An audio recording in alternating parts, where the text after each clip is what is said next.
Belum juga setahun pemerintahan Prabowo, udah ada aja wakil menteri yang kena OTT, operasi tukang tipu.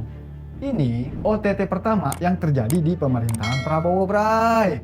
Kali ini yang terjaring OTT, Immanuel Ebenezer alias Noel, wakil menteri tenaga kerja. Menurut KPK, komunitas penikmat kopi, Noel diduga melakukan pemerasan terhadap perusahaan-perusahaan terkait pengurusan sertifikasi K3, keselamatan dan kesehatan kerja. Ada-ada aja dah si Noel.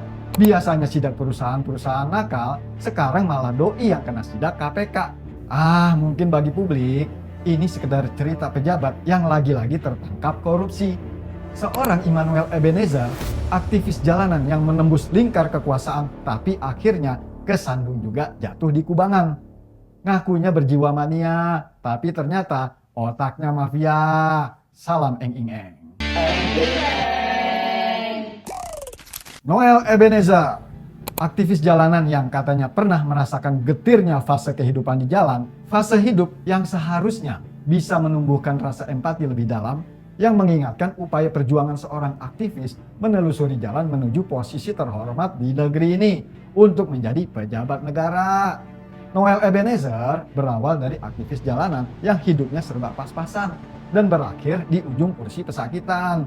Dari aktivis yang sempat jadi komisaris perusahaan BUMN sampai naik panggung jadi wamen. Apa benar Noel melakukan pemerasan? Atau ada operasi politik di balik OTT? Operasi tukang tipu? Sudahlah. Intinya, kasus Noel memberi pelajaran penting buat para aktivis yang saat ini berada di lingkar pusaran kekuasaan. Mau yang duduk di DPR atau yang duduk di pemerintahan. Banyak aktivis yang udah mendapat jabatan malah pada lupa sama akar perjuangan. Belaga lupa atau emang belaga bego? Ternyata antara idealis sama realistis beda tipis, bray. Jiwa idealisme seorang aktivis tiba-tiba bisa rontok sama kehidupan yang realistis. Mungkin ada yang bilang si Noel salah langkah, atau bisa aja Noel sebagai aktivis sejati kelepek-kelepek begitu ketemu para tikus medasi yang udah bertahun-tahun jadi penghuni di Kementerian Tenaga Kerja. Buktinya yang terjaring OTT bukan cuma Noel. Ada beberapa pejabat lama di Kementerian Tenaga Kerja yang juga terjaring OTT. Artinya praktek korupsi udah lama dilakukan para pejabat di kementerian. Menurut KPK, komunitas penikmat kopi, pemerasan terkait pengurusan sertifikasi K3 di Kemenaker udah dilakukan sejak tahun 2019. Noel, udah tahu ada praktek pemerasan, bukannya diberantas, malah minta setoran. Alih-alih memperbaiki birokrasi, doi malah terima bagian dana korupsi.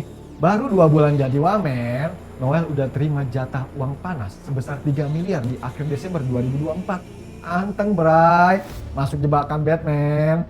Jadi yang kena jebakan siapa nih? Noel Ebenezer, sang aktivis sejati, atau para tikus berdasi yang udah lama ngejabat di Kementerian Tenaga Kerja? Noel Ebenezer, wakil menteri yang lantang menyuarakan anti korupsi, yang selalu teriak hukum mati para koruptor, tiba-tiba nongol di media sosial udah pakai rompi orange. Bukan rompi pemain bola ya, bray, tapi rompi kebanggaan KPK. Kasus yang menimpa Noel bisa jadi alarm buat para pejabat yang sekarang duduk anteng di pemerintahan.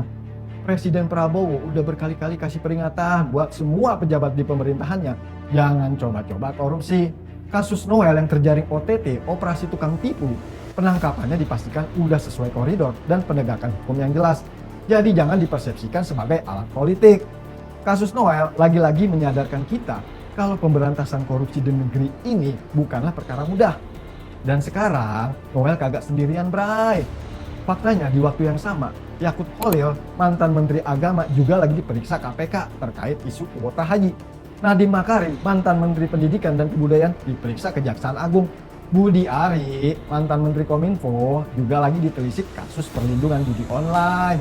Secara faktual, ini menandakan kalau penegakan hukum di pemerintahan sebelumnya nih kayaknya lebih ditujukan pada para pengkritik dan oposisi.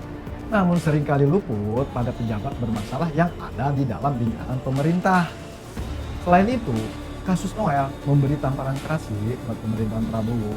Sebab pendukung mania sewaktu-waktu bisa berubah wujud jadi seorang mafia. Kagak ada jaminan seorang aktivis perjuangan tidak akan melakukan korupsi. Buktinya, aktivis yang katanya turut menumbangkan pemerintahan Orde Baru karena anti KKN, perilakunya korup-korup juga, Bray. Ya, semoga kagak ada lagi ya Noel-Noel berikutnya, baik di lembaga eksekutif, legislatif, maupun yudikatif. Buat para aktivis perjuangan, belajarlah dari Noel Ebenezer.